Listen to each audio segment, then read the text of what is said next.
করছি, এই শিরক করা থেকে বিরত থাকুন। যারা হাদিস করেন তারা কোরআনকে হাদিস মানতে শিখুন, যারা হাদিস করেন তারা শিরক থেকে ফিরে আসুন, এবং যারা কোরআন বহির্ভূত এই নামাজ, অজু ইত্যাদি ইত্যাদি নিয়ে পড়ে আছেন তারা দয়া করে কোরআন পড়ুন, কোরআনের হিকমা বোঝার চেষ্টা করুন, এবং রসুলকে তাকে খুঁজে বের করুন।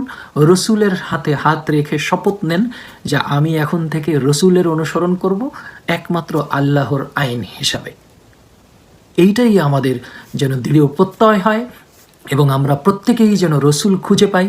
কারণ সবাই প্রশ্ন করেন যে তাহলে বর্তমান রসুলকে, তাকে কোথায় পাবো, তাকে কিভাবে চিনব?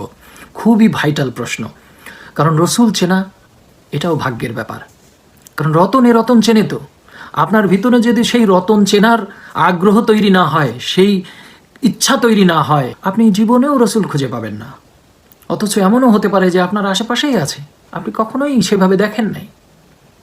অনেকেই বলেন যে এই যে সব মানুষ হচ্ছে নামাজ পড়ে, সারা দেশের সারা বিশ্বের লোক, তাহলে সবাই বুঝলো না, আপনি একলা বুঝলেন?